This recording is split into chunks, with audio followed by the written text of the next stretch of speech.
अधिक लोग दलित समुदाय से ताल्लुक रखते हैं और इसी समुदाय की एक प्रमुख जाति चमार भी है। आज भले ही चमार शब्द का प्रयोग किसी का अपमान करने के लिए किया जाता है, लेकिन चमार असल में क्षत्रिय हुआ करते थे। चमारों का अपने आप में एक गौरवशाली इतिहास रहा है। विदेशी आक्रमणकारियों के खिलाफ आवाज उठाने से लेकर भारत की आजादी तक चमारों का योगदान बहुत महत्वपूर्ण रहा है। आपको जानकर हैरानी होगी कि प्राचीन काल में चमार जाति का कहीं भी वर्णन नहीं मिलता है। तो फिर चमार जाति कैसे अस्तित्व में आई? क्यों सूर्यवंशी क्षत्रियों से ताल्लुक रखने वाले कुछ लोगों को आज चमार कहा जाता है? तो आज की इस वीडियो में हम चमार जाति के बारे में विस्तार से आपको बताएंगे और साथ ही हम दावे के साथ कहते हैं कि इस वीडियो को देखने के बाद चमारों के प्रति आपकी सोच में जरूर बदलाव आएगा। हिंदू धर्म के अनुसार इस दुनिया की रचना ब्रह्मा जी ने की है और प्रत्येक जीव ब्रह्मा जी द्वारा ही बनाया गया है। ईश्वर ने धरती के सभी मनुष्य को एक समान बनाया है, लेकिन समय के साथ साथ इंसान पंथवाद और जातिवाद के चक्कर में पड़ता गया और इंसान ही इंसान की मौत को प्यासा हो गया। धर्म और जाति के नाम पर प्राचीन भारत में कभी कोई भेदभाव नहीं होता था। पहले लोगों को किसी जाति के आधार पर नहीं बल्कि वर्ण और उनके काम के आधार पर बांटा जाता था। आज के समय में जैसे डॉक्टर्स, इंजीनियर्स, टीचर्स, वकील जैसे अलग अलग पेशे हैं, ठीक उसी प्रकार पहले लोगों को उनके कर्म के आधार पर ही पहचाना जाता था। ब्राह्मण, क्षत्रिय, वैश्य और शूद्र के बारे में आपने पढ़ा भी होगा। ये सभी नाम लोगों को उनके कार्यों के आधार पर ही दिए गए थे। वही महाभारत और रामायण काल में भी इंसानों को अलग अलग आधार पर विभाजित किया गया है।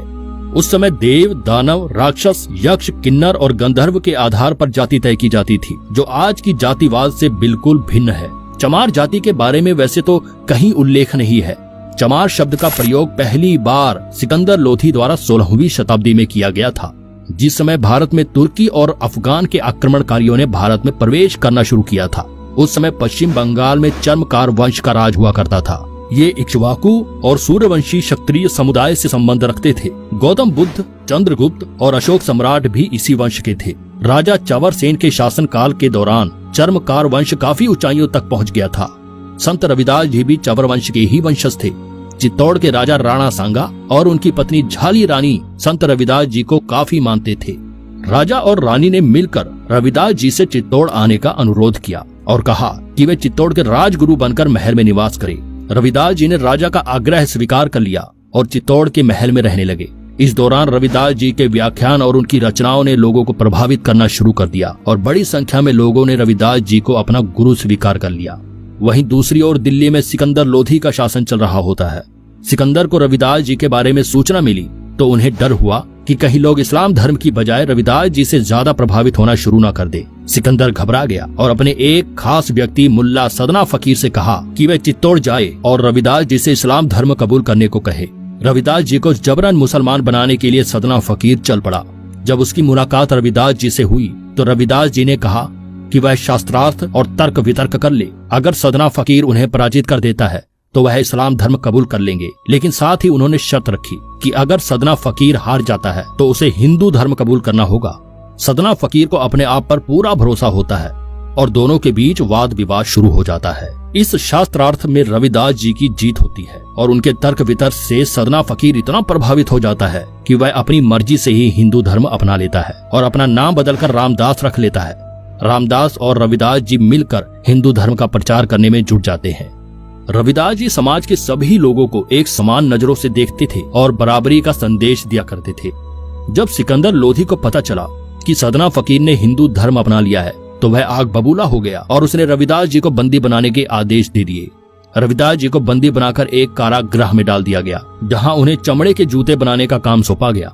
सिकंदर लोधी का हिंदुओं पर अत्याचार बढ़ता जा रहा था। वह लोगों को अधिक से अधिक इस्लाम कबूल कराने पर मजबूर कर रहा था। रविदास जी को जब कारागृह में बंद किया गया तो क्षत्रिय राजाओं और चर्मकार वंश के लोगों का खून खौल उठा। कई राजाओं ने मिलकर दिल्ली को चारों तरफ से घेर लिया।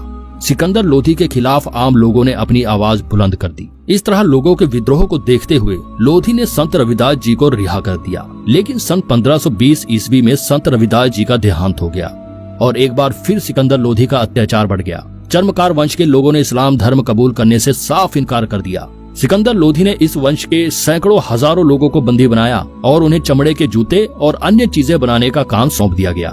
विदेशी आक्रमणकारियों से पहले भारत में चमड़े के जूते या अन्य चीजों का प्रयोग नहीं किया जाता था और चमड़े को लोग अशुद्ध माना करते थे। इसके बाद सिकंदर लोधी ने चमड़े का काम करने वाले क्षत्रिय लोगों का अपमान करने के लिए उन्हें चमार कहकर संबोधित किया। चर्मकार वंश के लोगों का अपमान करने और इस्लाम कबूल न करने पर सिकंदर ने चमार कहकर इस क्षत्रिय समुदाय का बहुत अपमान किया। क्षत्रिय लोग हमेशा से ही अपने उसूलों के पक्के माने गए हैं। वे ना तो सिकंदर के आगे झुके और ना ही उन्होंने इस्लाम धर्म कबूल किया। इस तरह से अपने स्वाभिमान की रक्षा के लिए उन्होंने चमड़े का काम किया और तभी से चमड़े का काम करने वाले लोगों को चमार कहना शुरू कर दिया गया। इस जाति के लोगों की शिक्षा पर भी रोक लगा दी गई, जिससे कि उनकी आने वाली पीढ़ी को अपने गौरवशाली इतिहास के बारे में बिल्कुल भी पता न चल सके। चमड़े का काम करने के कारण ही उन्हें क्षत्रिय समुदाय से अलग कर दिया गया। सिकंदर लोधी ने ही इन्हें नीच और शूद्र जाति का दर्जा दिया। कर्नल टोड ने अपनी किताब द हिस्ट्री ऑफ राजस्थान में चर्मकार वंश और राजा चमर सेन के बारे में काफी कुछ लिखा है। चमार जाति के इतिहास के बारे में सबसे अच्छी व्याख्यान डॉक्टर विजय सोनकर शास्त्री जी की पुस्तक हिंदू चर्मकार जाति में देखने को मिलता है। आज भी चमार जाति के लोग संपूर्ण भारत में पाए जाते हैं। भारत के अलावा नेपाल और पाकिस्तान में भी इस समुदाय के लोग रहते हैं। राजस्थान के कुछ हिस्सों में चमारों का रहन सहन और बर्ताव राजपूतों जैसा नजर आता है। महिलाएं घूंघट रखती हैं, तो वहीं पुरुष स्वाभिमान के लिए मूछें और पगड़ी रखते हैं। आज किसी दलित को या इस जाति के लोगों को चमार कहा जाए तो वे काफी गुस्सा हो जाते हैं और अपमानजनक महसूस करते हैं। और वे अपनी जगह बिल्कुल ठीक भी है, क्योंकि जब वे चमार है ही नहीं तो भला किसी की गलत बातों को क्यों बर्दाश्त करे। दूसरे विश्व युद्ध के दौरान अंग्रेजों ने एक चमार रेजिमेंट का भी गठन किया था, जो एक पैदल रेजिमेंट थी। आधिकारिक तौर पर यह 1 मार्च 1943 को बनाई गई। चमार रेजिमेंट की सेना ने कोहिमा की लड़ाई में अपनी महत्वपूर्ण भूमिका निभाई थी और उसके लिए रेजिमेंट को सम्मानित भी किया गया था। 1946 में रेजिमेंट को भंग कर दिया गया था। समय समय पर लोगों द्वारा एक बार फिर से इस रेजिमेंट के गठन की मांग की जाती रही है। बाबा साहेब अम्बेडकर ने अपना पूरा जीवन दलित और पिछड़ी जाति के लोगों को समाज में बराबरी का तबका दिलाने में समर्पित कर दिया। आज भी चमार और अन्य दलित समुदाय के लोग भीमराव अंबेडकर को अपना आदर्श मानते हैं। जरा सोच कर देखिए कि यदि चर्मकार वंश के इन क्षत्रियों ने इस्लामिक आक्रमणकारियों के खिलाफ अपनी आवाज न उठाई होती और इस्लाम धर्म कबूल कर लिया होता तो आज भारत में मुसलमानों की संख्या 50 करोड़ से भी अधिक होती। और इस बात को भी नकारा नहीं जा सकता कि शायद हिंदू से भी ज्यादा मुसलमान की आबादी आज देश में होती। हिंदू धर्म और समाज की रक्षा में चमार जाति का योगदान कभी भुलाया नहीं जा सकता। तो दोस्तों, उम्मीद करते हैं कि आपको ये वीडियो पसंद आई होगी और चमार जाति के गौरवशाली इतिहास के बारे में भी आप समझ गए होंगे। आज के बाद यकीनन चमारों को देखने का नजरिया भी बदल जाएगा। आज लोग सेकुलर होने के नाम पर ईद पर सवैयां खा सकते हैं, तो फिर भला एक चमार या दलित के घर का पानी पीने में क्या एतराज है। ईश्वर ने प्रत्येक मनुष्य को एक समान बनाया है और हमें ईश्वर की रचना में भेदभाव नहीं करना चाहिए। अगर आपको वीडियो अच्छी लगी हो तो इसे लाइक और शेयर जरूर कर देना